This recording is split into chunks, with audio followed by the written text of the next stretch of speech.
A very good afternoon to all of you. आज हम बात करने वाले हैं पाइल्स की समस्या पर, which is becoming a very common problem these days. हम देखते हैं कि हर दूसरे तीसरे इंसान को पाइल्स की समस्या हो जाती है।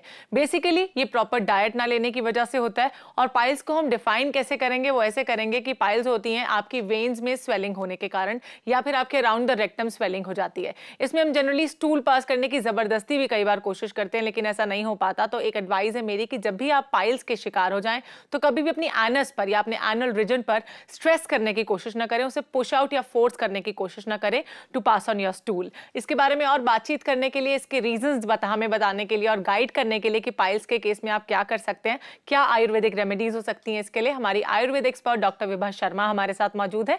Doctor Vibha, welcome to the show. Thank you so much. अगर पाइल्स की बात की जाए, जैसे कि मैंने डिफाइन किया कि जनरली स्वेलिंग ऑफ वेन्स के कारण पाइल्स हो जाता है, और अगर प्रॉपर डाइट ना हो तो ये इसका सबसे बड़ा रीजन है। और क्या रीजंस हो सकते हैं पाइल्स होने के? देखिए, सबसे बड़ा जो मेन इसका रीजन है वो है कॉन्स्टिपेशन, और दूसरा है कि बहुत लंबे समय तक घंटों सिटिंग जो पोजीशन है उस पर बैठे रहना, और उस सिटिंग का जो आपका एरिया है वो या तो बहुत ज्यादा सॉफ्ट होना और या बहुत ज्यादा हार्ड होना, जिससे एनस पे कॉन्टिन्यूस प्रेशर पड़ता रहता है और वहाँ पे स्वेलिंग आ जाती है। एक्चुअली बेसिकली जो हमारी एनल का जो स्ट्रक्चर है उसमें 3 रिंग्स हैं जो इलास्टिसिटी के लिए और ग्रिपिंग के लिए जिनका जो मेन काम है कि कभी आपको प्रेशर हुआ है और आपको थोड़ा 2-4 मिनट 10 मिनट कंट्रोल करना चाहते हैं तो आप कर पाएं।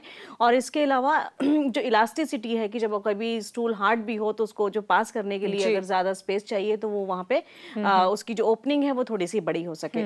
लेकिन ये दोनों काम ही जो इसका मेन काम है, इसको इलास्टिसिटी बनाए रखने के लिए बहुत ज्यादा जो ब्लड कैपिलरीज है वहां पे नेचुरली बनाई गई हैं ताकि ब्लड फ्लो भी बहुत ज्यादा रहता है। तो अगर किसी तरह से कोई फोर्सफुली स्टूल पास करने में कोई इंजरी हो जाए या वहां किसी तरह की प्रेशर की वजह से जो सेल्स हैं उन पे ज्यादा प्रेशर आ जाए तो वहां पे फिर स्वेलिंग आ जाती है। और वो स्वेलिंग धीरे धीरे बढ़ते बढ़ते एक मस्से की शेप ले लेती है, जिसको हम आम भाषा में पाइल्स कहते हैं। मस्सा जैसे एक प्रोजेक्शन हो जाता है मांस का, जिसमें जो चने के बराबर हो सकता है, कभी कभी उससे बड़ा भी हो सकता है, कई बार वो ग्रुप में भी हो सकता है, और कई बार वहाँ कट भी लग जाता है। तो उस सिचुएशन में ये एनल फिशर हो जाता है। तो बहुत ज्यादा डायग्नोसिस में फर्क पेशेंट को फील नहीं होता कि वो फिशर है या पाइल है, लेकिन एग्जामिन करने पे ये बात क्लियर हो जाती है। और दूसरा कि जब कोई मांस जैसी चीज या चने के दाने जैसा कोई स्ट्रक्चर अगर आपको अपने एनल रीजन पे दिखता है ड्यूरिंग स्टूल वॉश करने के लिए, तो वो सिम्टम नहीं है, वो एक कंफर्मेटरी टेस्ट है।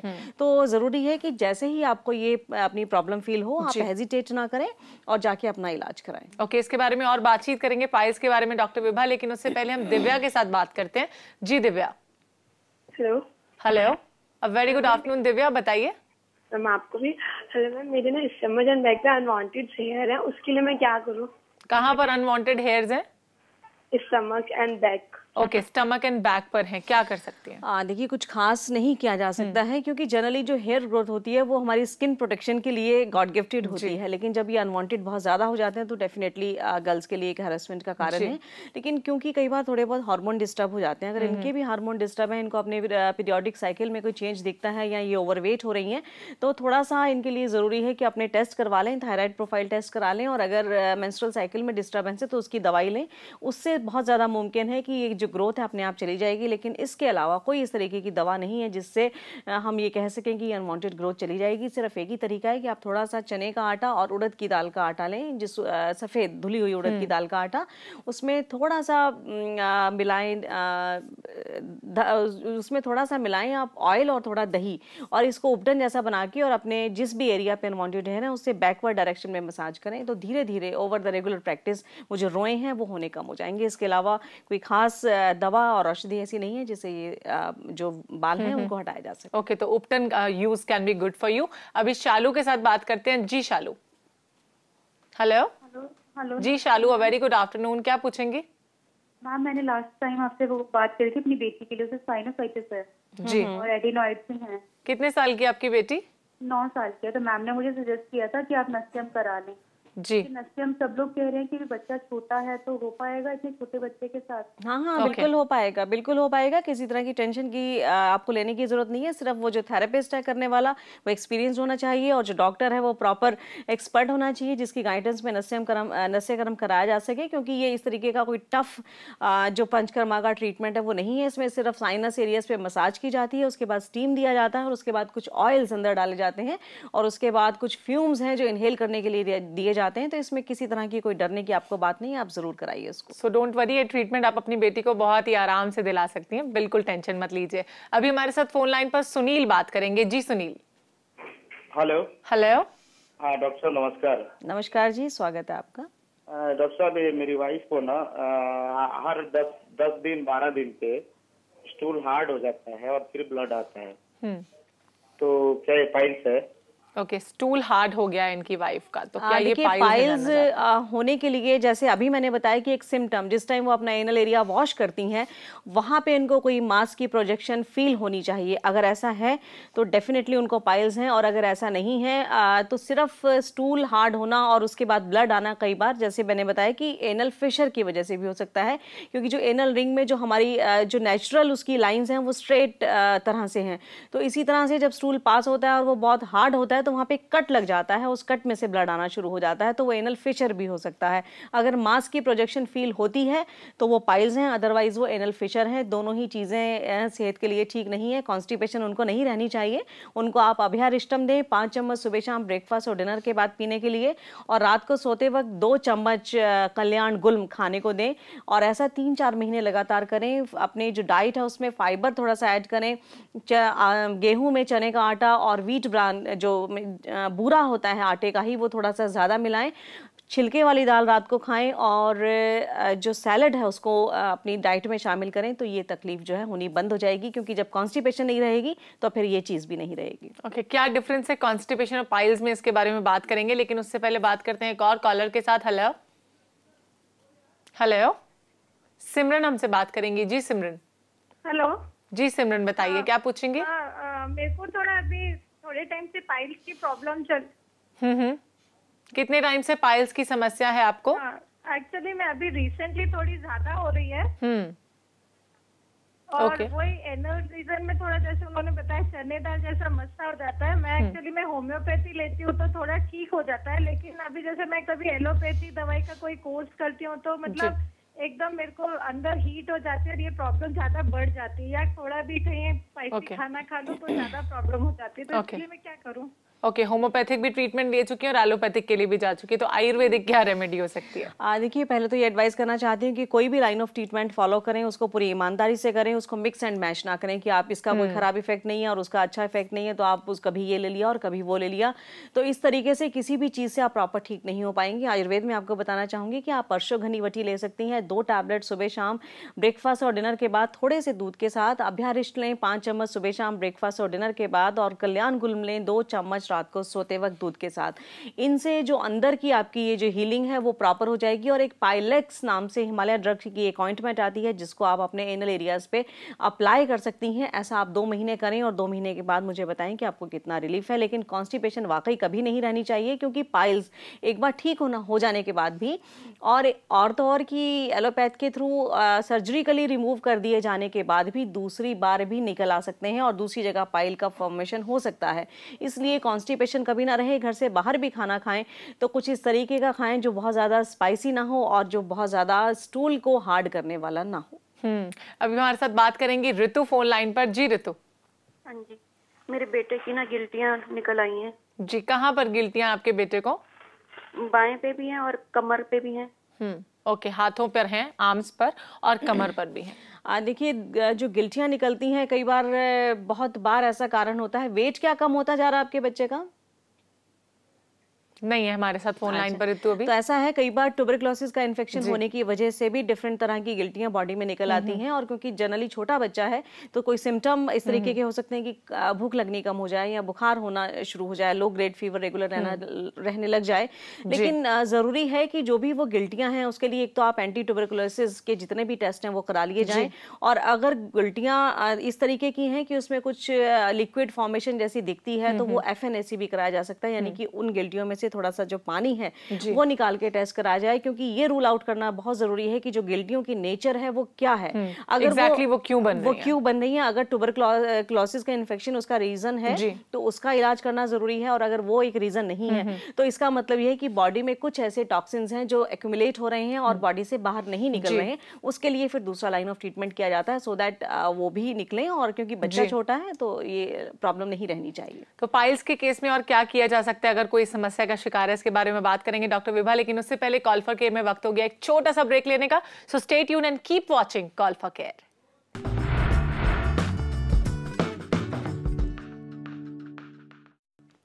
अगर जनरली पाइल्स के नेचर की बात की जाए तो पाइल्स जनरली दो तरह की होती है। नंबर 1 इज इंटरनल पाइल्स, जिसमें swelling inside the anal reason होती है, और नंबर 2 इज एक्सटर्नल पाइल्स, जिसमें ये swelling outside the anal region around the rectum होती है। दोनों ही केसेस में आप क्या कर सकते हैं, किस तरह का ट्रीटमेंट ले सकते हैं और क्या आपको घरेलू रेमेडीज करनी चाहिए, इसके बारे में बात करेंगे डॉक्टर विभा के साथ। लेकिन उससे पहले हमारे साथ एक कॉलर बात करेंगी। हेलो, मोनिका हमसे बात करेंगी। जी मोनिका। हेलो जी, मेरे को एक्सटर्नल पाइल्स है और मेरे को एक मस्सा हो गया है, उसको सुखाने के लिए मैं क्या कर सकती हूँ? ओके, एक्सटर्नल पाइल्स है, बहुत ही क्लियरली बताया, और एक मस्सा हो गया है तो उसे सुखाने के लिए क्या कर सकते हैं? देखिए, पहले तो आप मेडिसिन यही लीजिए कि आप अश्वगंधा वटी लें 2 टैबलेट सुबह 2 टैबलेट शाम, और साथ में कंकायन वटी भी लें 2 टैबलेट सुबह 2 टैबलेट शाम, और अभ्यारिश लें 5 चम्मच सुबह और 5 चम्मच शाम, और कल्याण गुल्म 2 चम्मच रात को सोते वक्त दूध के साथ। जो ये मस्से होते हैं इनको रिमूव नहीं किया जा सकता, किसी भी दवाई से मोल की तरह हटाया नहीं जा सकता, लेकिन इनकी ब्लड सप्लाई बंद की जा सकती है, जिसकी वजह से ये इनएक्टिव होके पड़े रहते हैं, जो किसी तरह की प्रॉब्लम आपको क्रिएट नहीं होने देते हैं। तो आप ये लाइन ऑफ ट्रीटमेंट कर सकती हैं। और इसके साथ एक मुर्दार श्रृंग नाम से औषधि बाजार में आती है, उसको आप गऊ घृत के साथ मिला के एक मलहम जैसा पेस्ट बना के भी वहाँ पे अप्लाई कर सकती हैं। ऐसा करने से भी बहुत जल्दी जो ये तकलीफ है पाइल्स की या ये जो मस्सा है उसकी जो ब्लड सप्लाई है काफ़ी हद तक कट डाउन हो जाती है। अभी हमसे बात करेंगी उषा जी। उषा जी। हेलो, नमस्कार मैडम। नमस्कार मैडम, मैं ये पूछना चाह रही थी कि अश्वगंधा पाउडर हम गर्मियों में ले सकते हैं क्या? ओके, अश्वगंधा पाउडर लेकिन आप किस वजह से लेना चाहती हैं? वो मेरे को डॉक्टर ने बताया था कि आप, जैसे मेरे को थोड़ी एंटी डिप्रेशन की प्रॉब्लम रहती है, मैं मेडिसिन लेती हूँ। Anti depression. देखिए, अश्वगंधा के एक्चुअली बहुत सारे फंक्शंस हैं नर्वस सिस्टम के ऊपर, लेकिन बहुत अलग तरीके से भी वो लिया जाता है। वैसे अगर आपको उससे रिलीफ है तो गर्मियों में भी अश्वगंधा पाउडर लेने में आपको कोई हर्ज नहीं है, लेकिन नर्वस सिस्टम को और डिप्रेशन के लिए अश्वगंधा का जो औषधीय गुण है वो अश्वगंधा रिष्टम के रूप में बेस्ट तरह से उसका इफेक्ट आता है।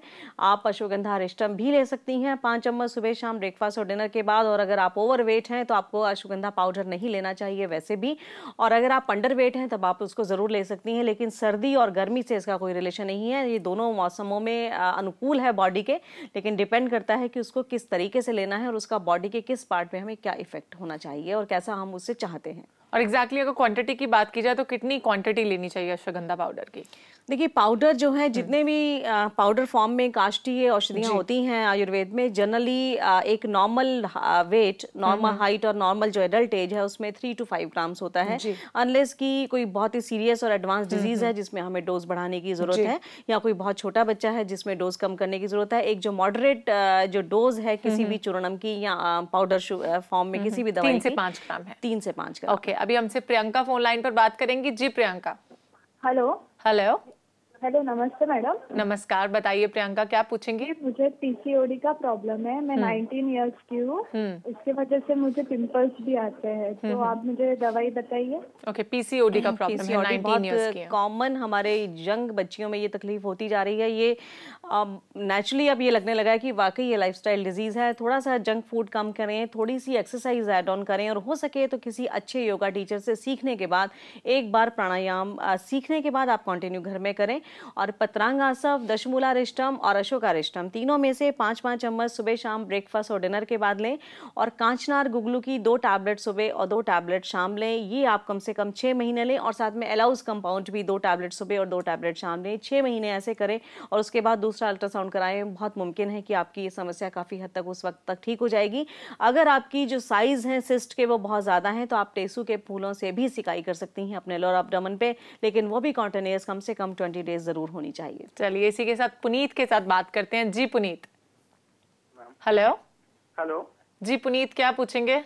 मैम, मेरा पूछना ये है कि जैसे अब मुझे जुकाम बहुत होता है और ना मुझे जैसे गर्मी बढ़ रही है ना, तो जैसे पंखे में सोते हैं रात को, सुबह नाक बिल्कुल बंद होती है और जुकाम लगातार डेली होता है। एज कितनी है पुनीत आपकी? मेरी एज 20 है। 20 लेकिन जुकाम आपका रनिंग नोज होता है या नाक बंद होता है? मेरा नाक बंद रहता है, मुझे बहुत जुकाम होता है, इतना कफ रहता है गले में, छींक बहुत आती है, मुझे बहुत जुकाम होता है, बहुत परेशान हो गया, पढ़ाई भी नहीं कर पाता। ओके, सूखा हुआ है, बिलीव रनिंग हाँ, नहीं देखिए आपको बिल्कुल ज़रूरी है कि आप नस्यम की सिटिंग्स लें, 10 to 14 सिटिंग्स। जो पंचकर्मा का नस्यम एक ट्रीटमेंट है वो किसी भी अच्छे सेंटर में अच्छी डॉक्टर की अंडर गाइडेंस आप ये ले सकते हैं। और दूसरा हरिद्रा खंडम लें, 1 चम्मच सुबह शाम ब्रेकफास्ट और डिनर के बाद थोड़े से दूध के साथ। और रात को सोते वक्त 1 गिलास दूध में 1 चम्मच हल्दी, 1 चम्मच व्हीट ब्रान यानी कि जो हम आटा छानते हैं उसमें से जो पाउडर निकलता है वो, 1 चम्मच सौंठ और 1 मोटी इलायची अच्छे से बॉईल करें और उसके बाद छान के उसको सिप करके पिएं। और दूसरा तालीस पत्रादि चूर्णम 5 चम्मच सुबह और 5 चम्मच शाम शहद में मिला के लें। और अगस्त्य रसायनम 1 चम्मच सुबह और 1 चम्मच शाम लें। और अगर आप नस्यम नहीं करा पाते हैं तब तक आप अणु तैलम दोनों नॉस्ट्रिल्स में 6-6 ड्रॉप्स डालनी शुरू करें। आप ऐसा करें, बहुत जल्दी आपको रिलीफ होगा। लेकिन इस समस्या का जड़ से ख़त्म करने के लिए नस्यम जो पंचकर्मा का एक मेजर ट्रीटमेंट है उसको आप फॉलो करें एटलीस्ट 10 to 14 डेज के लिए। काफ़ी लंबा ट्रीटमेंट है, लेकिन मुझे लगता है अगर इसे फॉलो किया जाए तो आपकी प्रॉब्लम ज़रूर सॉल्व हो जाएगी। पुनीत, अभी वक्त हो गया है कॉल फॉर केयर में एक और छोटा सा ब्रेक लेने का, लेकिन आप कहीं मत जाइए क्योंकि ब्रेक के बाद अभी बहुत कुछ बाकी है आपको बताने के लिए। So stay tuned and keep watching call for care.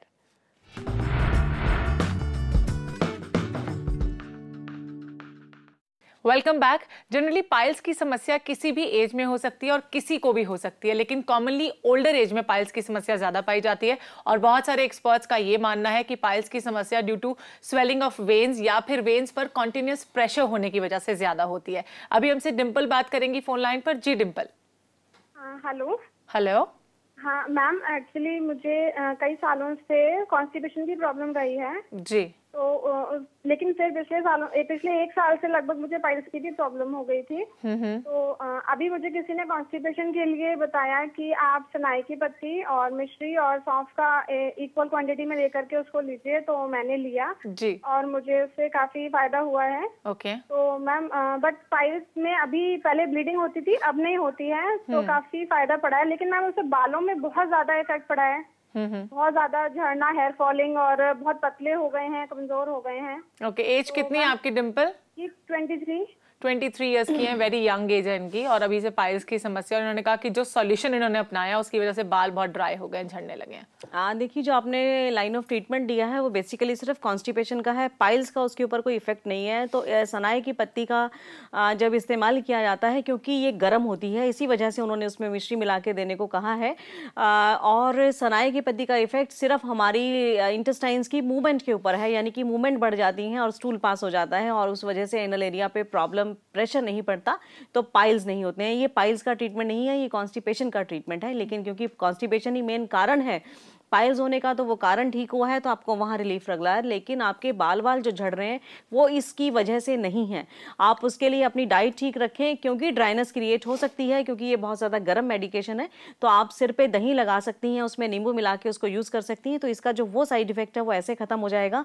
लेकिन आप अपनी डाइट में कैल्शियम आयरन शामिल करें और बाकी जो फ्रेश फ्रूट्स होने चाहिए उनको ऐड ऑन करें। नील भृंग आदि तैलम आप लगा सकती हैं अपने बालों में अच्छे से, इससे आपके बाल जो हैं झड़ने कम हो जाएंगे। इन जो आपने दवा ली है इसकी वजह से आपके बालों पे कोई खराब इफेक्ट नहीं आता। एग्जैक्टली। और आजकल का जो मौसम है उसमें सिर को भी रिलैक्स फील कराना इज वेरी इंपॉर्टेंट, बिकॉज जिससे गुस्सा भी कम आए इंसान को, बिकॉज गर्मी भी बहुत बढ़ती जाएगी आगे जाकर। अभी हमसे एक और कॉलर बात करेंगी। हेलो, ज्योति हमारे साथ हैं। जी ज्योति।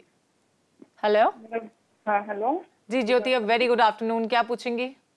मेरा बेटा 6 साल का है, जिसको अक्सर सर्दी जुकाम और कफ बना रहता है। ओके।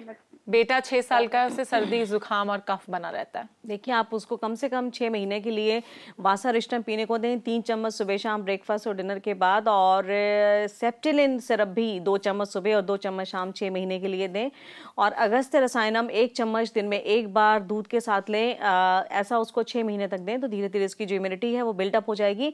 और अगर कहीं प्योर वाकई जो आपके सामने निकाला गया हो या बहुत ही अच्छे से बनाया गया हो, वो गिलोय सत्व आप ले सकती हैं, जिसको आप 250 मिलीग्राम यानी कि 1/4 चम्मच के आसपास या 2-3 चुटकी आप उसको शहद में मिला के दे सकती हैं। तो इससे भी काफ़ी हद तक ये जो प्रॉब्लम है ठीक हो जाएगी। लेकिन बाजार में सत्व गिलोय से मिलने वाला के नाम से मिलने वाली जो मेडिकेशन है उसमें ज़्यादातर आलू का स्टार्च होता है। इसीलिए मैं बार बार कह रही हूँ कि जो प्योर वाकई आपको पता हो कि इन्होंने ठीक बनाया है, वहाँ से आप सत्व गिलोय ले सकती हैं और उसका इस्तेमाल कर सकती हैं। जनरली बिकॉज छोटे बच्चों में इम्यूनिटी वीक होने की वजह से ये प्रॉब्लम्स आती हैं। कुछ एक SMS लेना चाहूंगी अपने शो ऊपर सबसे पहला एसएमएस हमें गायत्री ने भेजा है। ये जानना चाहती है कि इनके पैर के तलवों में और इनकी एड़ियों में बहुत दर्द रहता है, क्या एज मैं पूछना चाहती हूँ? एज इन्होंने अपनी नहीं दी है। अच्छा, जनरली पैरों की तलुओं में और एड़ियों में दो तरह से पेन होता है। एक तो आप बहुत देर स्टैंडिंग रहते हैं और आपके फुटवियर कंफर्टेबल नहीं होते हैं, अगर वो कारण है तो उसे ठीक करें। और दूसरा, कैल्शियम थोड़ा सा डाइट में बढ़ाएं। कैल्शियम लेने से ये जो तकलीफ है काफी हद तक ठीक हो जाती है। अश्वगंधा अरिष्टम ले सकती हैं सुबह शाम 5 चम्मच ब्रेकफास्ट और डिनर के बाद।